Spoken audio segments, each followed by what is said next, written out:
주님, 오늘도 주님께 예배하며 나아갑니다.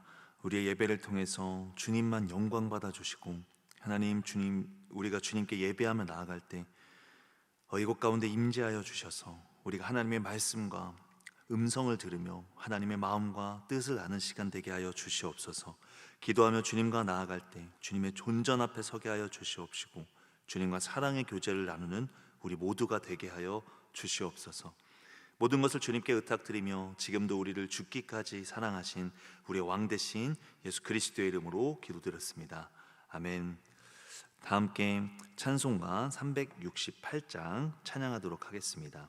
찬송가 368장입니다.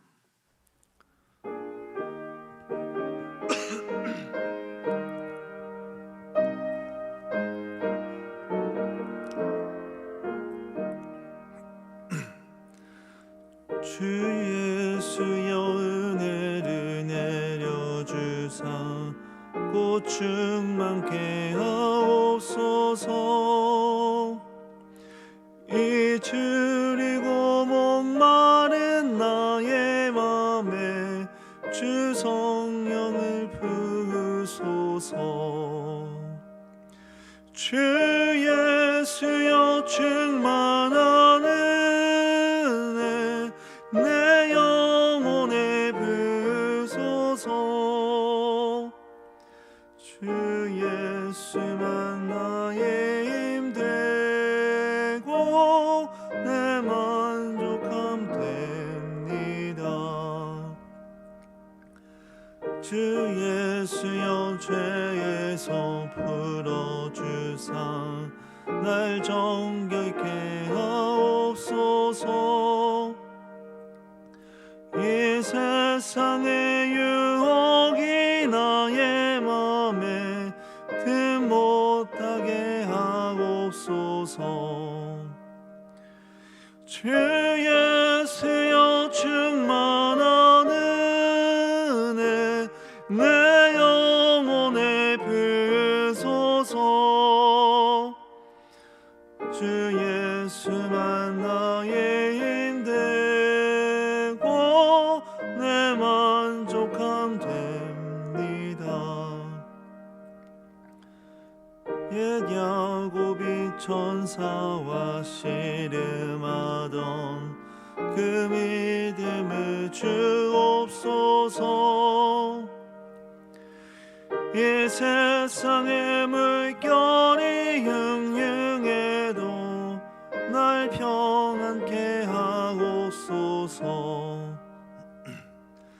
주 예수여 충만한 은혜 내 영혼에 부으소서. 주 예수만 나의 힘 되고 내 만족함 됩니다. 주 예수여 완전한 주의 사랑 나 받기를 원합니다. 그 사랑이 내 맘에 충만하여 날 기쁘게 하옵소서. 주 예수여 충만한 은혜 내 영혼에 부으소서. 주 예수만 나의 힘 되고 내 만족함 됩니다. 내 마음에 임하신 주의 성령 늘 계실 줄 믿습니다.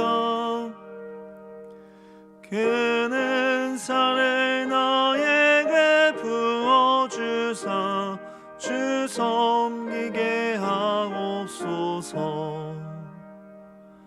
주 예수여 충만한 은혜 내 영혼에 부으소서. 주 예수만 나의 힘 되고 내 만족함 됩니다.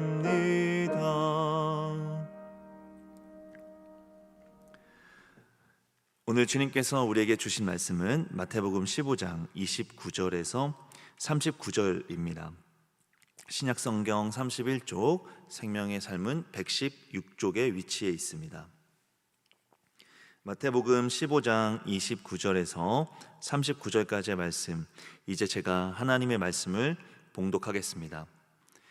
예수께서 거기서 떠나사 갈릴리 호숫가에 이르러 산에 올라가 거기 앉으시니 큰 무리가 다리 저는 사람과 장애인과 맹인과 말 못하는 사람과 기타 여럿을 데리고 와서 예수의 발 앞에 앉음에 곤쳐 주시니 말 못하는 사람이 말하고 장애인이 온전하게 되고 다리 저는 사람이 걸으며 맹인이 보는 것을 무리가 보고 놀랍게 여겨 이스라엘의 하나님께 영광을 돌리니라.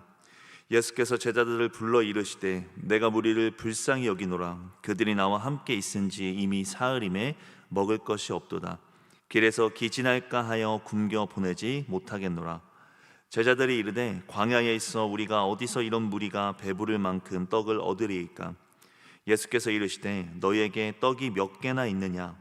이르되 7개와 작은 생선 2마리가 있나이다 하거늘 예수께서 무리에게 명하사 땅에 앉게 하시고 떡 7개와 그 생선을 가지사 축사하시고 떼어 제자들에게 주시니 제자들이 무리에게 주매 다 배불리 먹고 남은 조각을 7 광주리에 차게 거두었으며 먹은 자는 여자와 어린이 외에 4,000명이었더라. 예수께서 무리를 흩어 보내시고 배에 오르사 마가단 지경으로 가시니라. 이 말씀은 살아계신 하나님의 말씀입니다. 이제 오늘 본문은 질병 문제를 가지고 많은 사람들이 주님께 나아오면서 이야기가 시작이 됩니다. 그리고 그들은 이 질병을 가진 사람들은 큰 무리와 함께 이제 갈릴리 호숫가 근처 산에 계시던 이제 주님을 만나게 되는데요.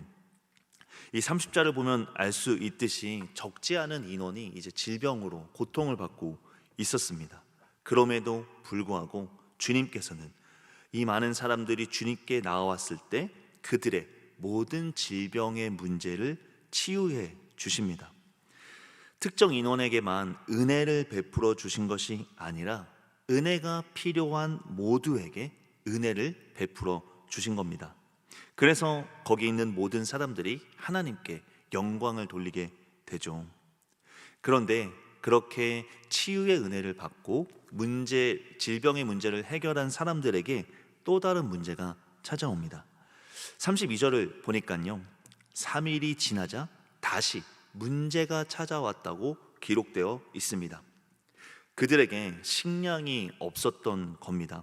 게다가 그들이 머물고 있는 곳은 광야였기 때문에 식량을 지금 당장 조달할 방법조차 없었던 거죠. 그래서 그들은 굶주릴 수밖에 없는 문제에 직면하게 됩니다. 그런데 38절을 보면 여자와 어린이를 제외하고도 그곳에는 성인 남자만 4,000명이 있었다고 기록되어 있습니다. 그런데 정작 그들이 가지고 있었던 건 떡 7개와 물고기 2마리가 전부였습니다. 당연히 그들 스스로는 지금 자신들이 직면한 문제를 해결할 수가 없는 상황이 되었습니다. 그런데 놀라운 일이 일어납니다. 이번에도 주님께서 문제를 해결해 주신 거죠. 36절을 보니까요, 주님이 떡 7개와 물고기 2마리를 가지고 축사하셔서 모든 사람들에게 식사를 공급해 주십니다. 그래서 최소 4,000명 이상의 인원 모두가 음식을 공급받습니다. 그리고 37절을 보면 이 음식이 7바구니가 넘게 남았다고 기록이 되어 있습니다. 그러니까 주님께서는 이 음식을 공급하실 때 겨우 끼니를 해결할 수 있을 정도의 음식을 공급해 주신 것이 아니라 모두가 배부르게 먹고도 남을 만큼의 음식을 공급해 주신 겁니다. 적당한 은혜를, 겨우 조그만한 은혜를 부어주신 것이 아니라 넘치는 은혜를 부어주셨다라는 거죠. 그런데 생각해보면 우리도 이와 같은 삶을 살아갑니다. 한 번만 문제가 찾아오지 않습니다.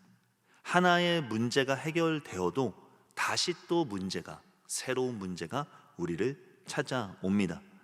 그리고 특정 영역에서만 문제가 찾아오지도 않아요.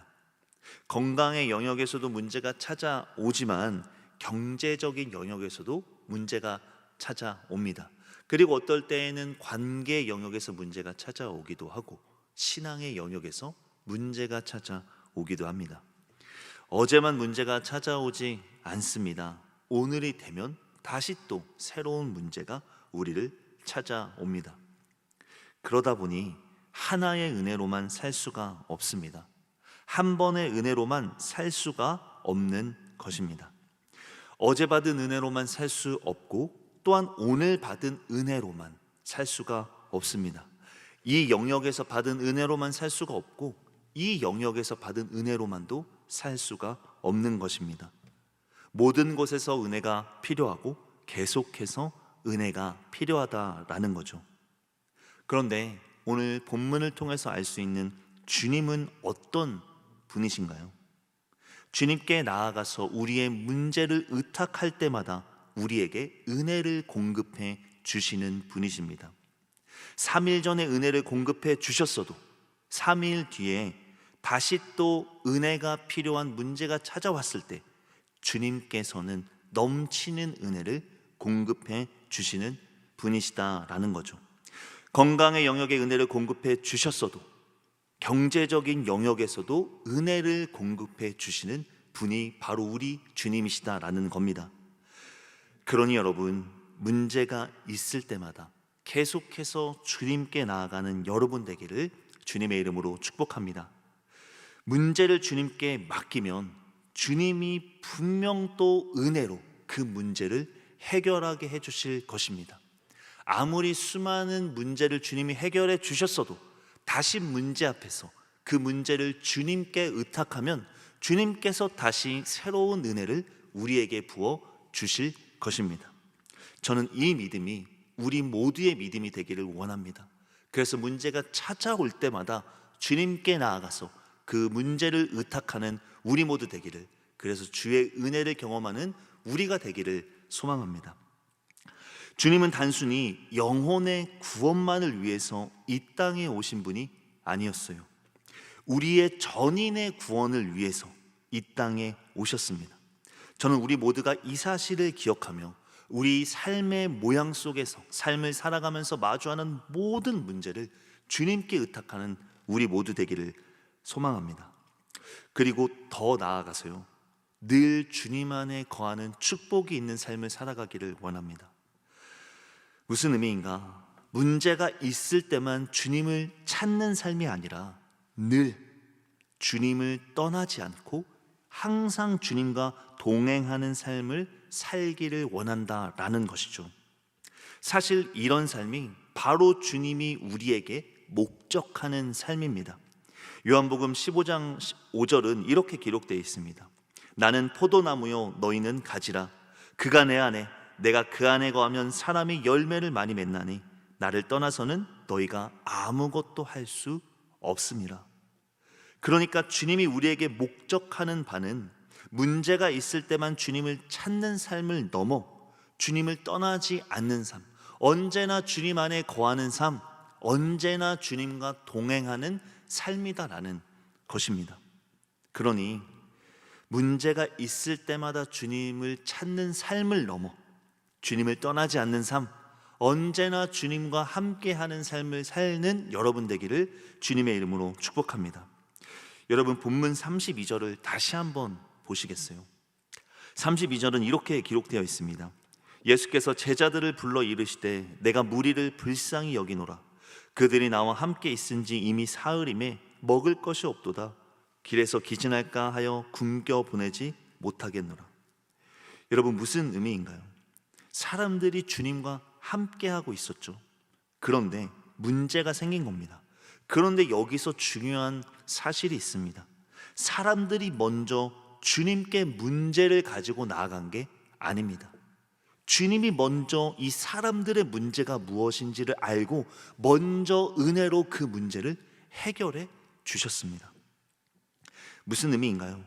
주님께서는 우리가 구하는 것만 주시는 분이 아니라 우리가 구하지 않아도, 우리가 구하지 못해도 우리의 문제, 우리의 결핍을 먼저 발견하시고 은혜로 그 문제를 해결해 주시고 채워주시는 분이시다라는 겁니다. 예수 그리스도의 복음도 이 사실을 확증합니다. 이 본문의 이 내용이 복음이 가지고 있는 진정한 가치를 나타내는 것입니다. 오늘 본문은 그 복음의 가치를 알려주는 표지라고 할 수 있는 거죠. 여러분 생각해 보시겠어요? 우리가 주님을 먼저 구해서 주님이 이 땅에 오신 것이 아닙니다. 우리가 주님이 누군지도 모를 때 주님께서 우리에게 먼저 오셨죠. 우리를 사랑하셨기 때문에 죄로 인해서 구원에 이를 수 없고 심판에 이를 수밖에 없고 사망에 눌릴 수밖에 없는 우리의 문제를 먼저 발견하시고 이 문제를 해결하시기 위해 우리가 주님을 찾기도 전에 주님께서 우리에게 먼저 오셨다라는 겁니다. 그리고는 우리를 구원하시기 위해 너무나 고통스럽고 수치스러운 그 십자가 죽음마저 완전히 순종하심으로 우리의 구원을 이루어 주셨습니다. 우리가 대속의 구원이 필요하다는 사실조차 인지하지 못할 때 이 일을 이루신 겁니다. 그래서 로마서 5장 8절은 이렇게 말합니다. 우리가 아직 죄인 되었을 때에 그리스도께서 우리를 위하여 죽으심으로 하나님께서 우리에 대한 자기의 사랑을 확증하셨느니라. 무슨 의미인가요? 주님의 사랑과 주님의 구원과 주님의 은혜가 먼저였다라는 겁니다. 우리가 죄인이었을 때, 하나님을 찾지도 않았을 때에 이 사랑과 이 구원과 이 은혜를 주님께서 먼저 우리에게 부어주셨다라는 겁니다. 여러분, 이게 바로 주님의 본성입니다. 먼저 사랑하고 먼저 돌보시는 분이 바로 우리 주님이십니다. 저는 오늘 먼저 무리를 불쌍히 여기셔서 먼저 은혜를 준비하시는 그 주님의 모습에서 이런 메시지를 듣게 되기를 원합니다. 나에게 구하기 전에 내가 먼저 너에게 은혜 주기를 원한다. 내가 언제나 너와 함께하며 너를 보호하고 지켜주기를 원한다. 그러니 언제나 나와 함께하자, 나와 항상 동행하자 라고 말씀하시는 그 주님의 메시지를 듣게 되는 여러분 되기를 주님의 이름으로 축복합니다. 저는 오늘 본문을 통해 이 주님의 먼저 된 사랑과 이 먼저 된 은혜를 우리 모두가 이 영혼위에 새기게 되기를 원합니다. 그리고 이제는 이 사랑과 은혜의 주님과 늘 함께 하겠노라 결단하는 여러분 되기를 소망합니다. 문제가 있을 때에만 주님을 찾는 삶을 넘어 늘 주님과 함께하는 삶을 살기로 결단하는 모습 말이죠. 저는 바라기는 우리 모두가 늘 주님과 함께 살겠습니다라는 결단을 가지고 주님께 나아가 날마다 그 주님의 사랑과 은혜가 넘쳐 흐르는 삶을, 그 믿음의 여정을 걸어가는 우리 모두 되기를, 성령님께서 그렇게 우리를 인도해 주시기를 주님의 이름으로 소망합니다. 기도하겠습니다. 사랑의 주님, 우리가 문제가 있을 때 주님을 찾는 삶을 넘어 날마다 주님과 함께하는 삶을 살게 하여 주시옵소서. 그래서 우리의 삶이 언제나 주님의 사랑과 은혜가 넘쳐나는 삶, 그 사랑과 은혜로 살아가는 삶이 되게 인도하여 주시옵소서. 우리 교회가 그런 교회 되기를 원합니다. 언제나 주님과 동행하는 교회, 그래서 언제나 주님의 사랑과 은혜가 가득 넘치는 교회가 우리 교회 되게 하여 주시옵소서. 이를 위해 부름받은 위임 목사님을 주님께 의탁합니다. 주님께서 언제나 사랑과 은혜로 함께하여 주셔서 매 순간 성령의 충만함을 입게 하여 주시옵시고 우리 교회를 주님이 기뻐하시는 교회로 인도하시는 주의 리더로 매 순간을 살아가게 하여 주시옵소서. 주님, 내일부터 신년 부흥회가 시작됩니다. 주님께서 이 부흥회 위에 함께하여 주셔서 주님의 부흥이 다시 일어나는 시간들 되게 하여 주시옵시고 주님과 언제나 동행하는 교회, 주님을 사랑하고 주님을 신뢰하는 교회로 더욱더 세워져 나가는 시간이 되게 하여 주시옵소서. 이 모든 것을 주님께 의탁드리며 지금도 살아계셔서 우리를 죽기까지 사랑하시는 우리의 왕 되신 예수 그리스도의 이름으로 기도드렸습니다. 아멘. 하늘에 계신 우리 아버지, 아버지의 이름을 거룩하게 하시며 아버지의 나라가 오게 하시며 아버지의 뜻이 하늘에서와 같이 땅에서도 이루어지게 하소서. 오늘 우리에게 일용할 양식을 주시고 우리가 우리에게 잘못한 사람을 용서하여 준 것 같이 우리 죄를 용서하여 주시고 우리를 시험에 빠지지 않게 하시고 악에서 구하소서. 나라와 권능과 영광이 영원히 아버지의 것입니다. 아멘. 계속해서 나라와 민족과 교회를 위해 그리고 말씀을 붙잡고 기도하며 나아가도록 하겠습니다.